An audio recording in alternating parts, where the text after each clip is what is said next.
Hi, I'm Chris Lee, and this is Virtually Speaking. Joining me today is Vanessa Van Edwards, who's made her life's work investigating the science of people. She's the best-selling author of Captivate, The Science of Succeeding with People, a book that's been translated into 16 languages.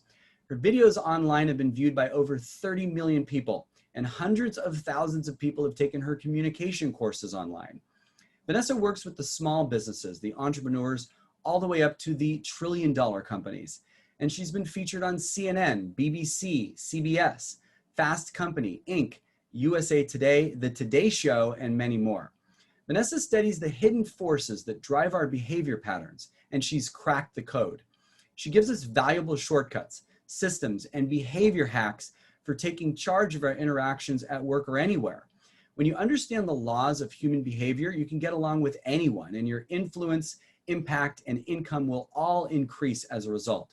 What's more, you will improve your interpersonal intelligence and make a killer first impression and build rapport quickly and authentically in any situation, negotiations, interviews, parties, and pitches. You will never interact in the same way again. So let's talk to Vanessa now. Well, hello, Vanessa Van Edwards. Thank you for being with me today here on Virtually Speaking. How are you doing? Oh, I'm so good. I'm happy to talk to you. Well, thank you. I'm ecstatic to be talking to you. You are one of my favorite speakers, period. End of conversation. And I, love the fact that people don't see you coming. So when they say they have a leadership conference, when they say they have a sales conference, when they say they have any kind of conference where, I feel like you fit into it, I can recommend you, but they don't see you coming because they don't realize that, the science of people and charisma and body language and owning the room and captivating is something that their people necessarily were thinking about or needed to improve upon. But once they hear it, they get really excited about it. So tell me a little bit about science of people. Obviously that's your thing. You decided you were going to study human beings. It's the most incredible thing because you have so many cool tools and things you can share with us and studies that you've done that you can share with us that we can just literally change a few things about ourselves and be so much more likable and charismatic and captivating. So tell us a little bit about that, the history of you getting into that. Yeah, well, first, thank you for that very, very kind introduction. I think you nailed it, which is I love the hidden dynamics of people. I like to joke that I'm a recovering awkward person. And so for any other recovering awkward people listening, when you're awkward, you tend to do a lot of observing. You watch the cool kids. I remember this, when I was in elementary school, I would watch the cool kids and I would think, why is it that some people can walk into a room and everyone wants to know them? Why is it in the first few seconds of meeting someone you think, I like this person? And why other people just seem to rub you wrong? And so little did I know that fascination would turn into a career. I think that one of the biggest things I learned was that charisma comes in many flavors. For a long time, I thought that all kinds of charismatic people were the same, bubbly extroverts. Right? They own the room. They tell hilarious stories. They're really good with people. And as I began to study behavior, I realized that actually charisma comes in many flavors. Yes, there are bubbly extroverts, but there are also quiet, powerful introverts. There are contemplative empaths. There are warm and giving teachers. There are nurturers. And so I think that my mission in life is to help people find and uncover their flavor. Right. That's nice. So basically you don't have to be the, incredibly dynamic, charismatic, very energetic person to be a leader or a great speaker or a great anything. You can be a little bit more quiet, a little bit more reserved, a little bit more yourself. Awkward. Yeah. Yeah. And also I would even say like everyone can be dynamic and charismatic with the right kind of energy. And so it's about setting yourself up for situations that are going to work for you. I think that we have to think of, our interactions like a social game plan. one of the metaphors I like to give the most is when you're growing up, your parents and teachers and coaches think, what are your natural gifts, right? If you're very tall, almost always you're kind of shuttled into basketball. If you're really fast, you're often shuttled into soccer. And so I think that we should do this also with social interactions, with presenting, with pitching, with public speaking, that there are some people who are exceptionally good at rocking a stage. There are some people who are really good at working a room. There are other people who are really good at getting to know VIPs. There are other people who are really good at logistics and details and event planning. And so what's really critical is not trying to be good at something that you're not naturally good at. That's going to be way harder. It's actually to break interactions down into very specific skills and figure out which of those skills are you already naturally good at.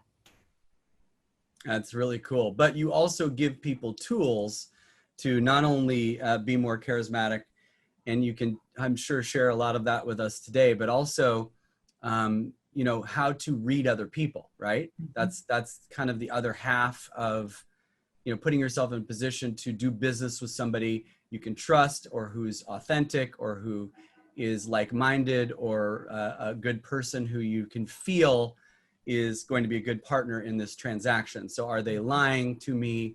Are they, kind of not really that interested? They're just kind of here. They're not really, they're kind of turned off by me, or they're just uninterested. What are the different things that these people are showing me? And I love the studies that you've done. Mm-hmm. And so you can always point to these different studies. It's amazing. One of my favorite ones was the, well, there's two that I really liked, was the Shark Tank one. Why are people more successful on Shark Tank than the people who aren't? Well, it's very simple.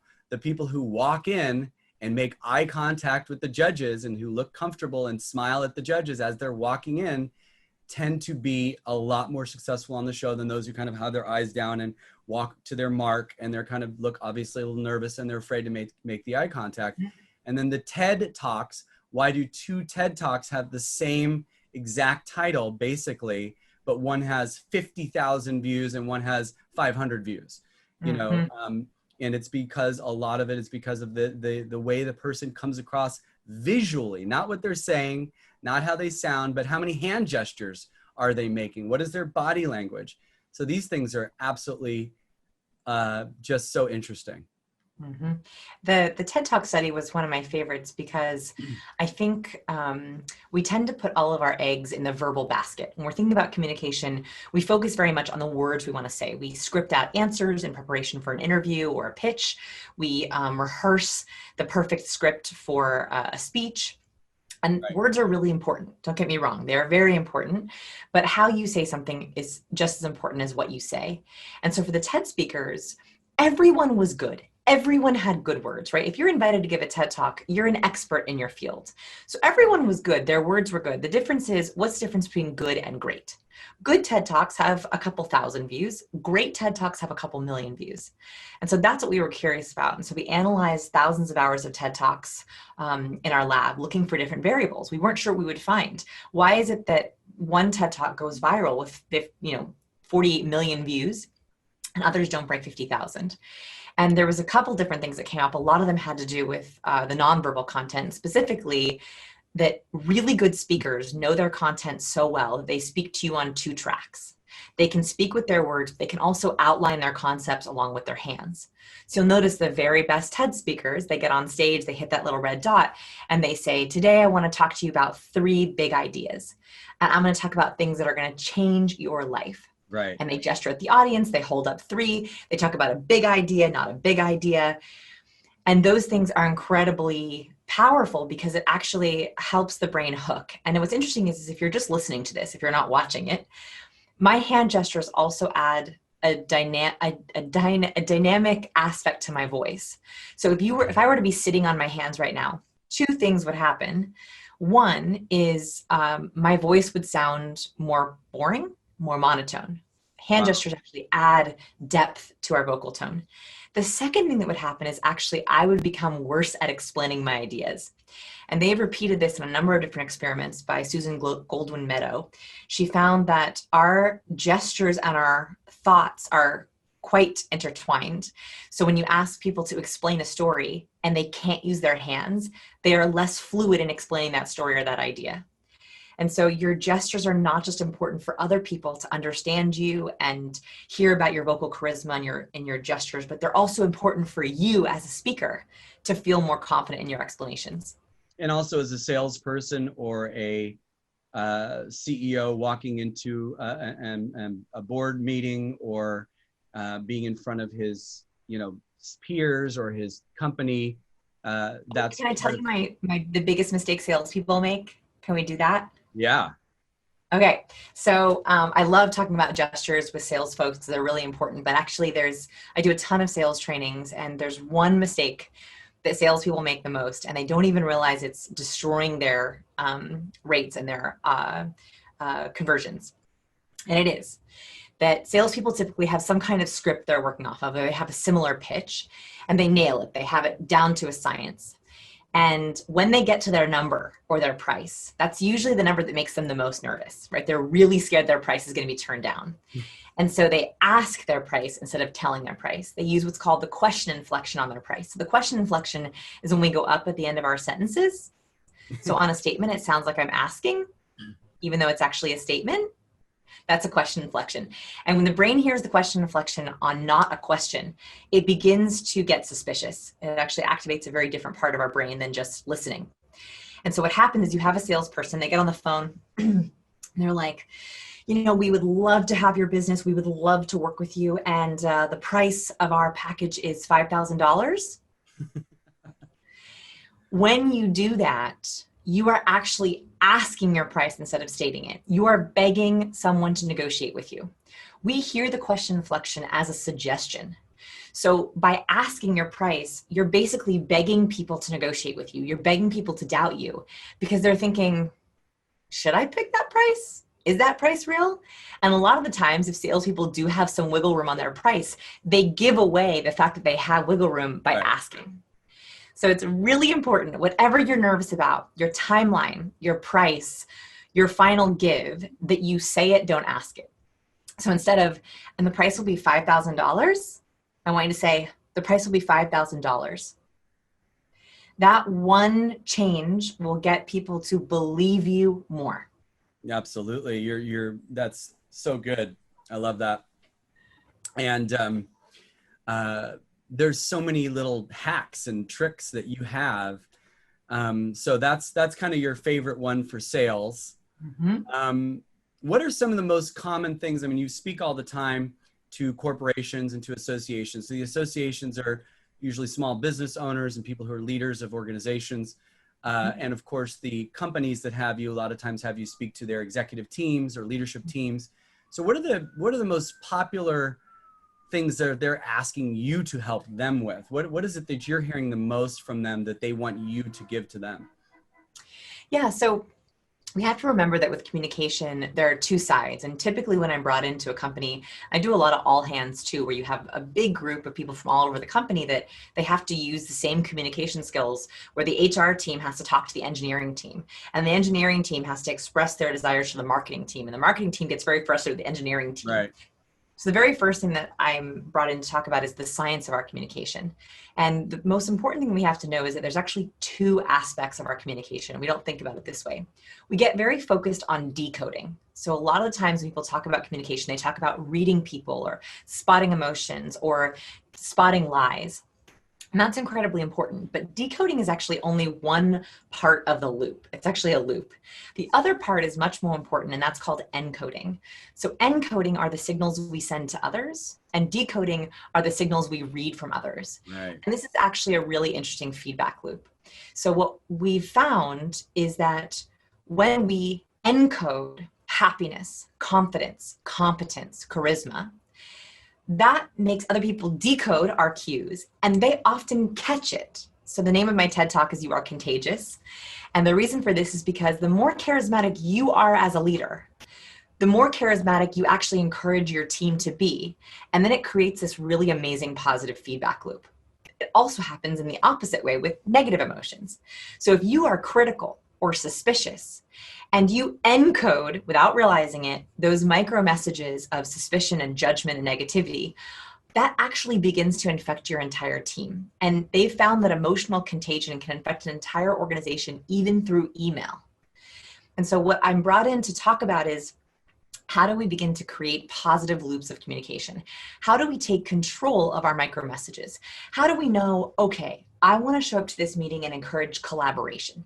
Collaboration, openness, creativity. Okay, what do I do with my body, my words, and my voice to encourage that? That's the first thing. Most of us have no idea how to show up collaboratively, right? With our body and our voice. We're like, what does collaboration look like with a voice tone, with hand gestures, with body motion? And then how do we use those in meetings so that people are getting them, catching them, and then sending them back to us? So it's about controlling our micro messages, both positive and negative. And that's what I'm most often brought in to talk about. That's so awesome. It's fun. It's a real, I feel like I have one of the coolest jobs in the world. I'm very lucky. Yeah, you get to look at something and say, oh, how, you know, what's the answer to this? What's a recent study that you guys have done that you're really excited about? Oh, goodness. There's so many good ones. So one of the most recent ones we're doing right now, we're actually running it on our website. We're going to be running it for the next few months. So if you want to play, you can. I would love it. SciencePeople.com is, we wanted to test how your profile picture sets you up for success or failure. Wow. So I talk, yeah, like I think it's an overlooked, underestimated piece of our brand, right? And I hate using the word brand in bigger senses, but all of us have a reputation, right? Whether you're, you know, posting a picture on your LinkedIn profile, or you're putting it in your headshot in a agenda or a PDF or a program, our picture is actually there quite a lot. Even in a lot of companies, I'm now seeing pictures in the bottom of their email. Now that we're going more virtual and more digital, we're not having a lot of face-to-face. And so I'm seeing people are adding pictures to their email signature. So your picture is incredibly important. It's oftentimes your first impression. Your first impression now is happening more and more without you being there, which is sort of mind-blowing when you think about it. So I was very curious, how do we control the signals in our LinkedIn profile picture? And so we're running an experiment in our lab where we've taken different models and we've modified very, very small things about them. And we posted them on our website, and we asked people, how smart is this person? How likable is this person? Wow. And you would be amazed at how these small changes in these pictures completely change your perceptions of likability and competence. And I'll give you a really easy one. So when we're trying to hear something, if I say, hey, Chris, do you hear that? We tilt our head up to the side and we expose our ear. So right now, try to listen and hear if you can hear sirens in the background. We can't help but expose our ear. And that's because this is a universal instinct as humans. Dogs do this too, by the way, sometimes, is we tilt our head up to expose our ear because we're trying to hear as much as possible. So universally, this is seen as a warmth cue, a friendliness cue. When we tilt our head, it makes us look more open, like we're listening, more empathetic, more nurturing. And so what we found is already that if you have someone who's in a business suit, very professional, and they look at the camera and they tilt their head to the side and they smile, across the board, they're seen as higher in likability, higher in warmth, but it does impact their competence scores, their power scores, their status scores. And so what we have to understand is every micro message that we change, every nonverbal cue that we change, it can sometimes have positive effects, but it can also take away from other effects. So I would say if you've been ever told that you're cold or hard to talk to or intimidating, it would serve you to add a little warmth to some of your profile pictures. It would serve you to warm up your impression. If you've been told the other side, that you're very likable, but people don't take you seriously, or you've been interrupted a lot in meetings, or people forget having met you, I would make sure your profile does not have a head tilt in it, because that might be actually taking away from your status. Wow, that is so cool. Little one. I have a lot more coming. I have so many more, Chris. We're doing the experiments now. They're so fun. Please go take them. They're really fun. Yeah. All of your examples like this are so compelling. And I've seen you actually test the interviewers that you've been on with. And I know that you can do that with in a moderated conversation at an event. So can you give us a couple of those where maybe you could ask me, because I'm the only one here and everybody can play at home, a few things where we can kind of guess the answer to maybe something that you know the answer to, but we might get wrong? Sure. Like maybe about Let's leaders, maybe about like leaders, personalities, or somebody's competency, or somebody's, I don't know, whatever. Okay. How about let's do a really easy, it's not that easy, but it's very simple. So let's say that, Chris, we were taking your profile picture. We were doing some new profile shots for you. And I asked you to look happy. What would you do? I would smile. Would you smile with your teeth or not your teeth? I would just smile naturally and let you tell me if I need to show my teeth or not. Okay, so the good news is here's the first one, is it doesn't matter. As long as it's an authentic smile, it actually counts. And the reason for this is because authentic smiles reach all the way up into these upper crow's feet, the muscles right up into your eyes. So what they found, Dr. Barbara Wild and her associates found that when they showed pictures of people genuinely smiling, with teeth or without teeth, but genuinely smiling, so they genuinely felt happy, people rated that person as more positive and also caught the happiness. They themselves felt happier, which is, by the way, incredible just from a picture. Yeah. But it gets even more interesting with the second part of this experiment. I talk about this in Captivate. The second picture was a fake smile. So with teeth or without, but not reaching all the way up into their crow's feet. When people looked at this picture, they not only rated them as less happy, they felt nothing. They had no emotion change. So the most important thing about your happiness is actually tapping into something that actually makes you feel happy, your twins, your wife, something that makes you feel really good, and giving me a genuine smile. That would be the key to, are you infecting happiness? All right, let's try a different one. Good. So here's the second one for you, which is, let's say that we're doing your LinkedIn profile picture and I ask you to give me a smirk. So a one-sided mouth raise. Just raise one side of your mouth, one side either side. Yep, little one side of your mouth. It's kind of hard to do on command, right? I practice, right. So it's really easy for me. So listen, everyone listening, give yourself a little smirk. Give yourself a one-sided mouth raise. What does that feel like to you? What does it feel like? Yep. I feel like I'm kind of like, I'm not sure about this. That is right. So that smirk is the killer of charisma. And I see it on so many of my CEOs' headshots. The first thing I do is I always look at their headshot.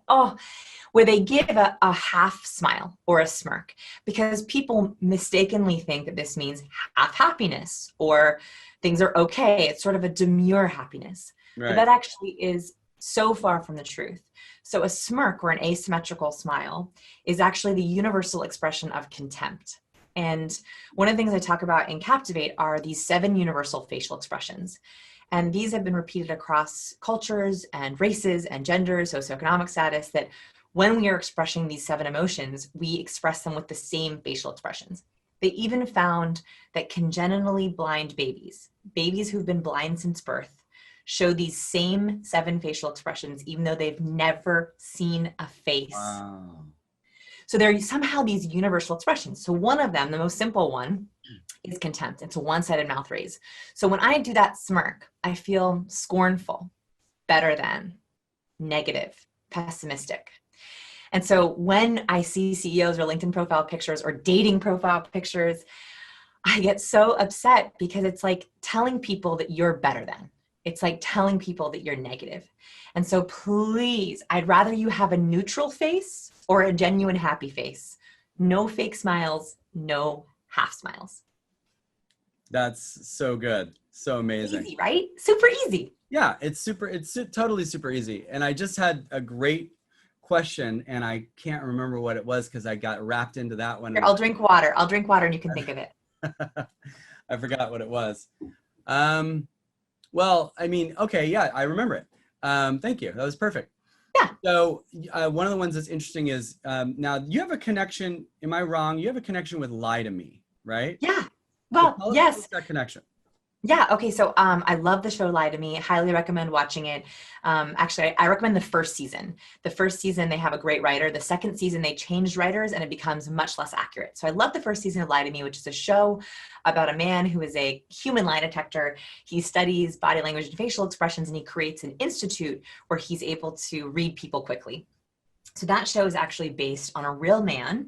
His name is Dr. Paul Ekman, and he's an incredible researcher. He is the one who discovered the universal microexpression. He's the one who did research in Papua New Guinea and Australia and Japan and the US trying to find these universal facial expressions.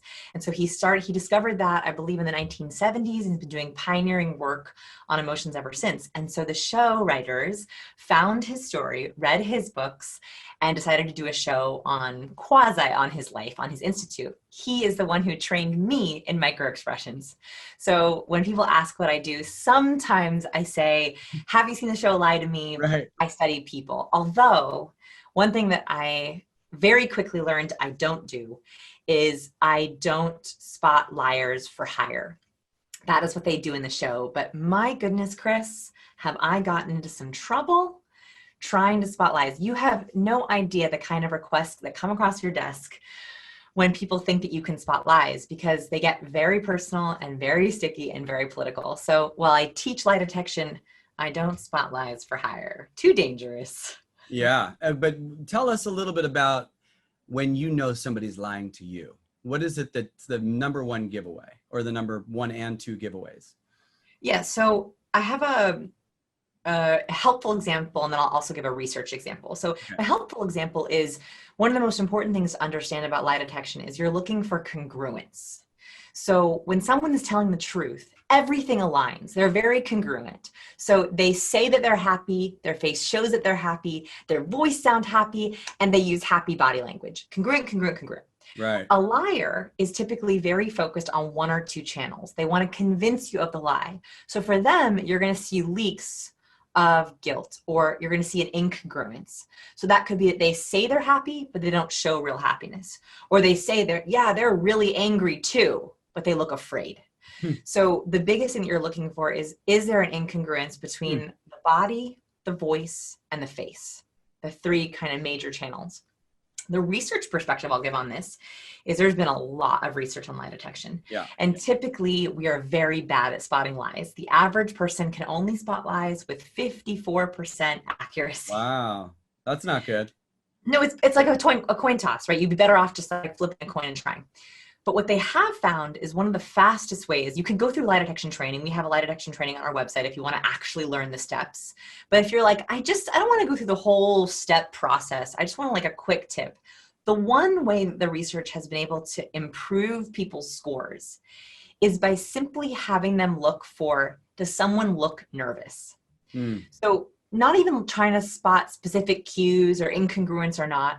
If you are talking to someone and suddenly they just seem nervous, you don't know exactly why, but they seem like, something's off here.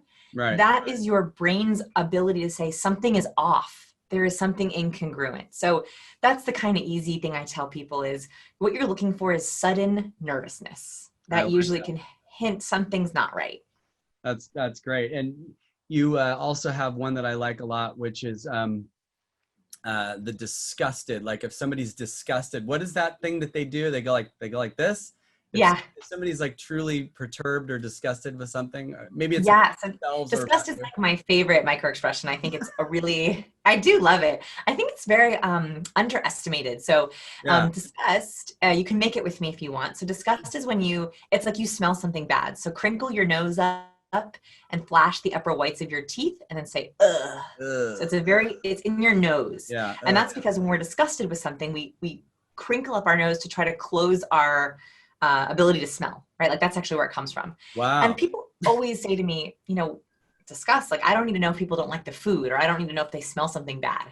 But actually disgust, the reason why I like it so much is because it's typically a signal that someone is about to lie to you. And that's because liars feel dirty. We hate lying. It gets us into trouble. They even found that liars like to wash their hands afterwards when they make people lie in a lab. It makes us feel very dirty. And so when we're about to lie, we will often, not always, show disgust as like, ooh, I hate this, I hate this, I hate this. And then we get it out.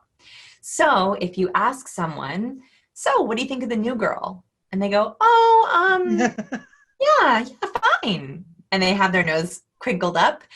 It's usually because they're trying to hide an unfavorable opinion. I love that. And so also, can it also be if like they don't like what you just said, and as far as like the price or the pitch, whatever it is, if they give you that expression, you're like, yes, whatever I just said, they do not like.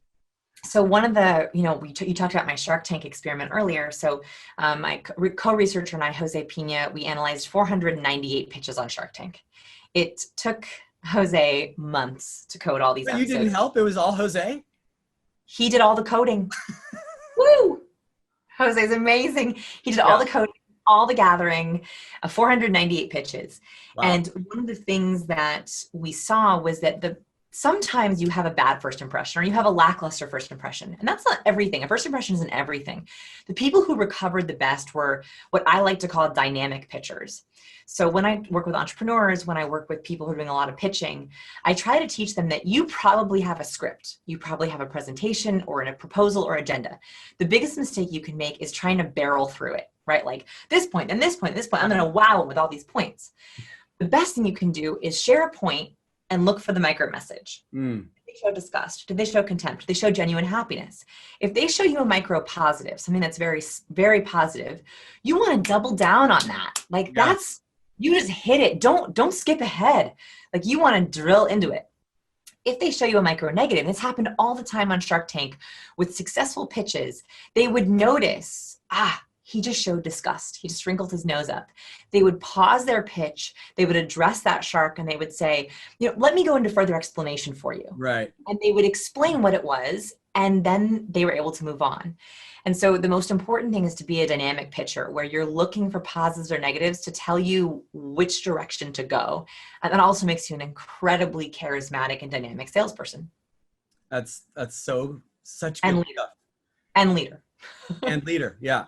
That's such good stuff. Okay. So now today we're in this world of Zoom. We're on Zoom right now. Everybody's virtual. I think it's going to be a trend that continues after the pandemic is over. There'll be a lot more Zoom meetings. We're always going to want to see each other. Everybody's like doing a Zoom invite for my phone calls. And I'm like, do you want to see me? And they're like, yeah, I want to see you. And I remember 15 years ago saying, one day every phone call will be having to see each other and you'll have to look pretty good for every phone call you're on. So that brings me to two things. One is, what can you do to look better in Zoom and have yourself not feel embarrassed about the way you look or to come across the wrong way? The other thing is the phone. Mm-hmm. I've seen you talk about it and tweet about it, and it might not be the favorite thing of yours to do. So these are two different questions. I just didn't want to forget both of them. Yeah. But address the Zoom world that we live in and how to be better, coming across Zoom. And also, why are people afraid of being on a phone call? They'd rather email when you could get on a phone call and have so much of a quicker resolution and really cover so much more and not have to go back and forth over 2 days. With emails, we could cover it right now in 20 minutes. So why are people afraid of the phone and how do you fix that? So those are my two questions here as we come to the close of our incredible interview so far. Yeah, for sure. Well, the phone one's actually very easy. So when we look at our messaging, our micro messaging, there are 8 forms of communication, kind of 8 buckets. We have body language, we have voice, we have facial expressions, we have space, like how I use my space. Like if I'm like this, or if I'm leaning forward, we have objects or props, if I'm like playing with this as I talk to you. On video or in person, you have the most, right? Like you have every communication channel open to you. Video is pretty good. Video is pretty good. You have 7 of the 8. Now you can't see my feet, but you can see my positioning. So that's a lot. Phone, you get 2, words and voice tone. And so it's like taking away all of your communication power. The second thing is, and this is, I think, purely logistical, is I forget what happens on the phone. I cannot tell you how many times I've been burned by, we said that, we talked about that. And so I found that either I want it in writing where I can like refer back to it, or I want every communication channel available to me. Doesn't mean that I won't get on the phone. Of course I do. Yeah. But if I have a choice, those are why. Second part of your question about virtual. So I'm obsessed with video calls. And the reason for that is because it's the Wild West, friends. Like we have such an opportunity right now to build connections in a totally new way. Because it's this new virtual world, we are resetting up the way that we communicate in the office. And so you have this amazing opportunity, and you asked, what do people mostly bring you in for? I actually didn't realize the answer right now is virtual communication. I am doing dozens of workshops. Ever since we all went virtual, I'm doing dozens of workshops on virtual communication every month. because all of a sudden teams are realizing, whoa, this is a totally new way to communicate. And that is actually an opportunity.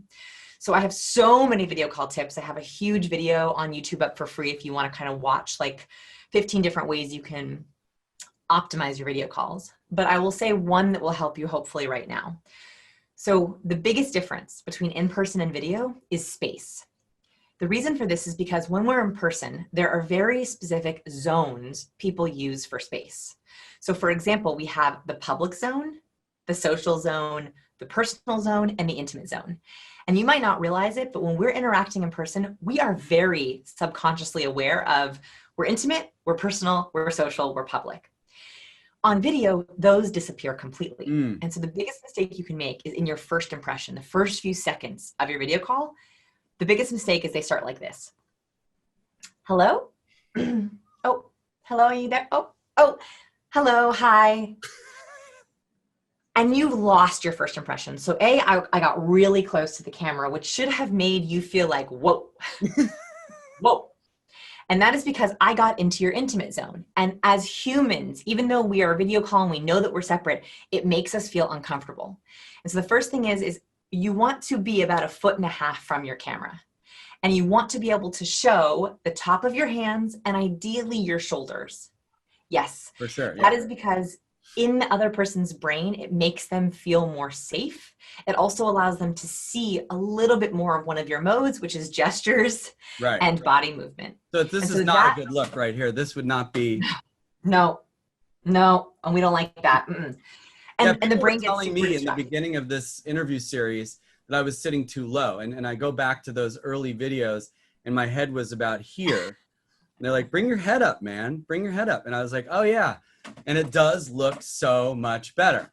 Yep. It reduces the cognitive load. So I would say space, especially in the first few seconds, make sure you're about 1.5 feet away from your camera, show your upper torso.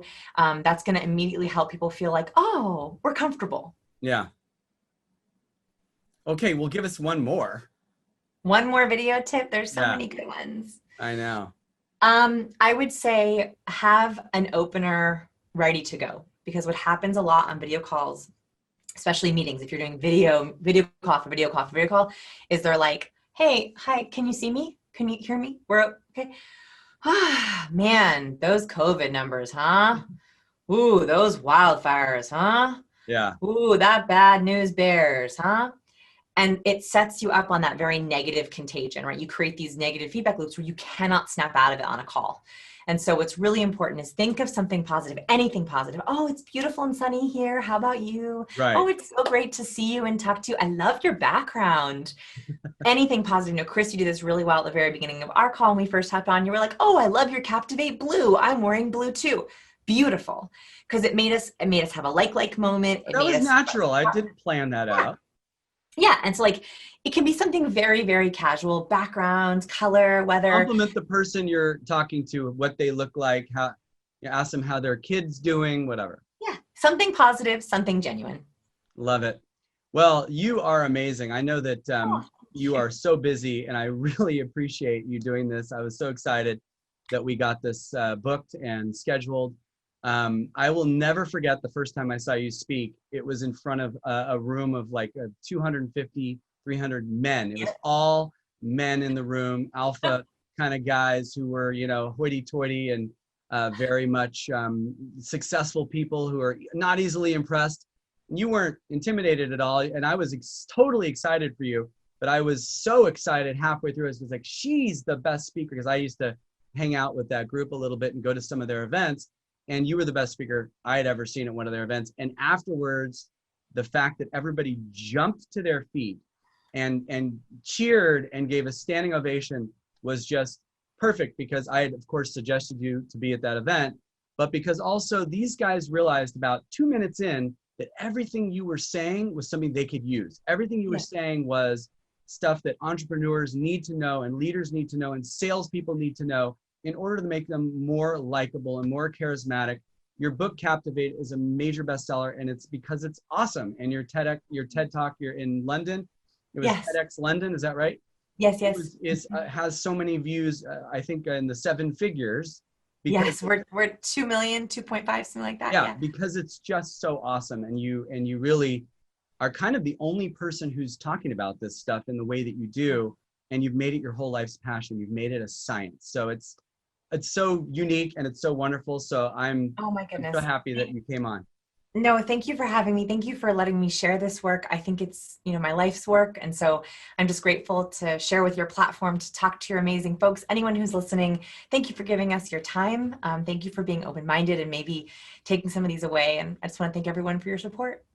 Yes, yes. You have a great social media following and a lot of great videos online for people to enjoy with many different topics. So there's a lot to dive into here. And of course, you're a guaranteed home run every time you speak. So I can't wait to book you again. And it was great Yes. to see you, and have a wonderful rest of the year. And I will talk to you soon, Vanessa. Thanks again. Thank you. Bye. Bye.